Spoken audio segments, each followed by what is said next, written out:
If you're constantly comparing yourself to others, you're running a race that has no finish line, and you will not have a breakthrough.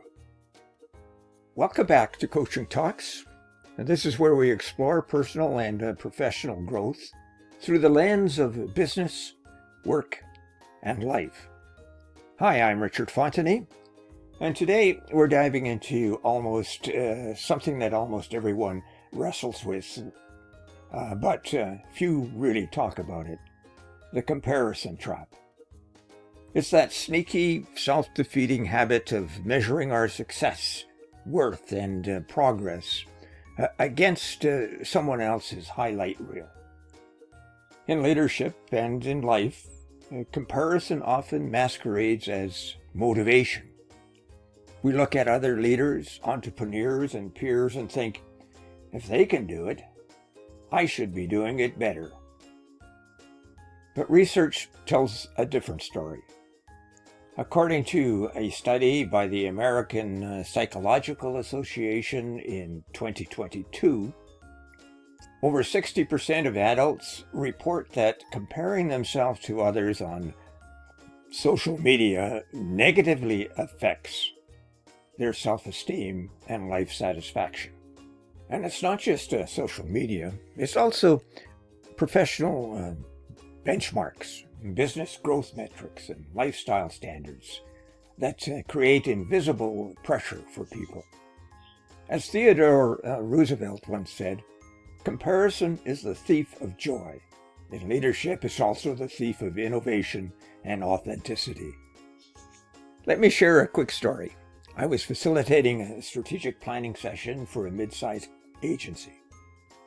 The business was thriving, but the leadership team fell into the trap of comparing their company to one down the street. Now, they moaned, why can't we be like them? They are greater than us. Now, don't get me wrong. In strategic planning, it is essential to compare your company with others.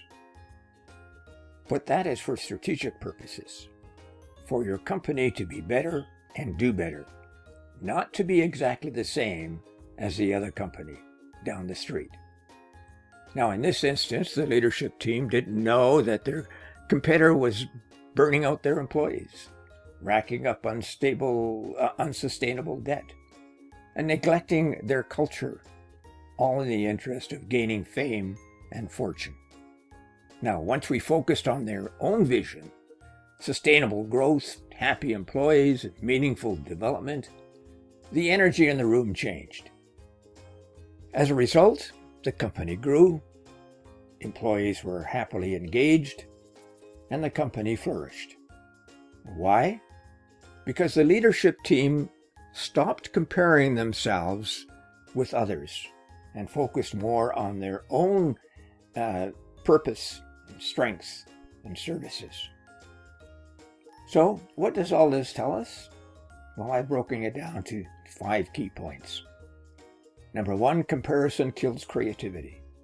Number 2, the hidden cost of comparison in the workplace. Number 3, shifting from comparison to contribution. 4, reclaiming joy and authentic progress. And 5, living the lesson in business, work, and life. Now, let's fill these points with a bit of content. The first key point was comparison kills creativity. Now, when we compare, we really conform. Harvard Business Review in 2023, in their article, noted that leaders who frequently compare their progress to peers are 25% less likely to innovate or take creative risks. Why? Because comparison fosters imitation and not originality. Now, when we're focused on keeping up, we ask, how can I or how can we compare with them? Rather than asking, how do we create something different? That's a simple mind shift. Important. Key point number 2. the hidden cost of comparison in the workplace.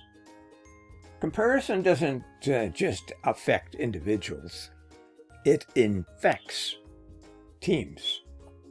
A Gallup study found that employees who feel undervalued due to internal comparisons are 30% less engaged and twice as likely to leave their jobs within a year. Now, when leaders unconsciously model comparison, celebrating only the top performers or measuring success by metrics alone, they create a culture of competition rather than collaboration. In a healthy workplace, success isn't about who's ahead, it's about how everyone moves forward together. Now, point number 3, shifting from comparison to contribution. Now, here's the reframe. Instead of comparing your progress to others, measure your contribution. Ask, how did I serve today? How did I grow?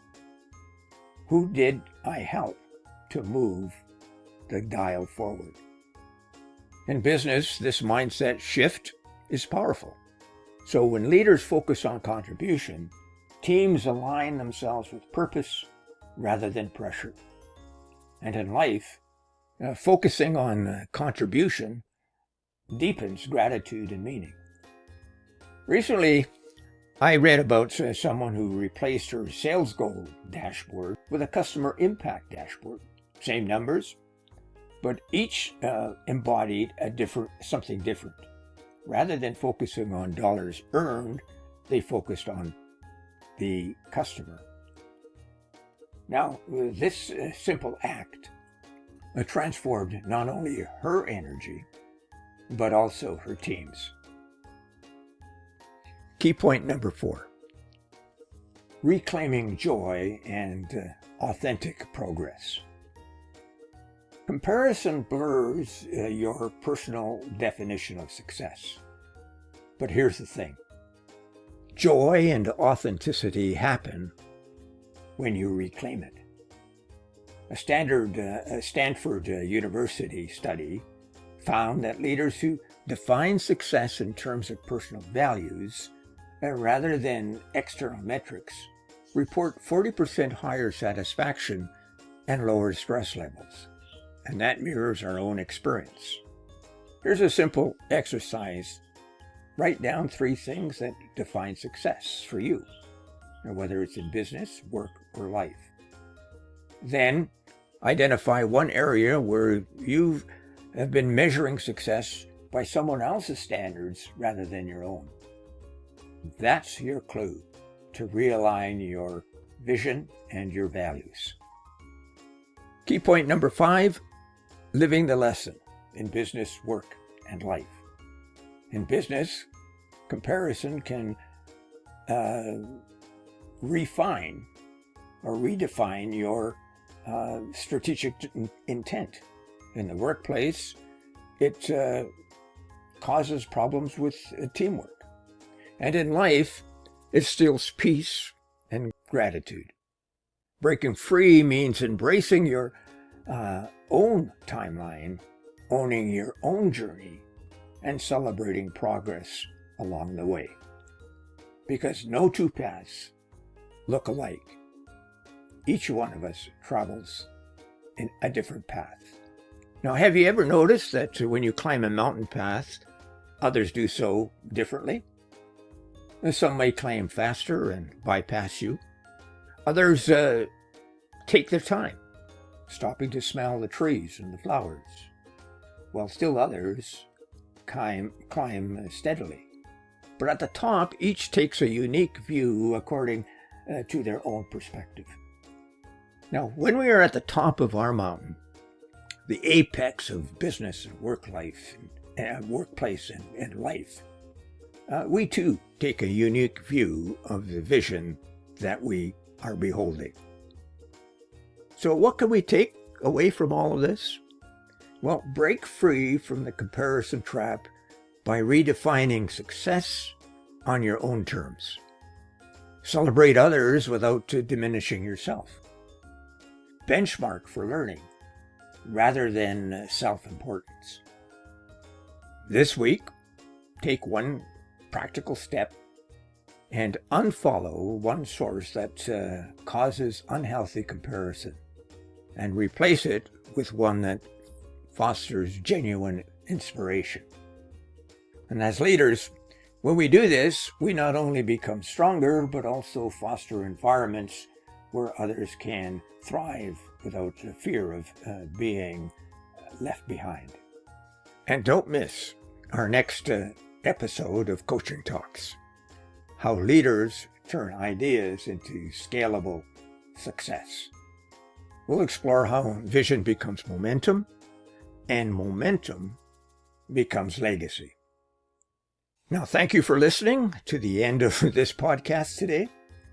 Please subscribe, share your thoughts below, and refer this podcast to a friend. And again, I thank you for doing so. I'm Richard Fontenay, signing off. Let's meet again next Wednesday, not before. Bye now.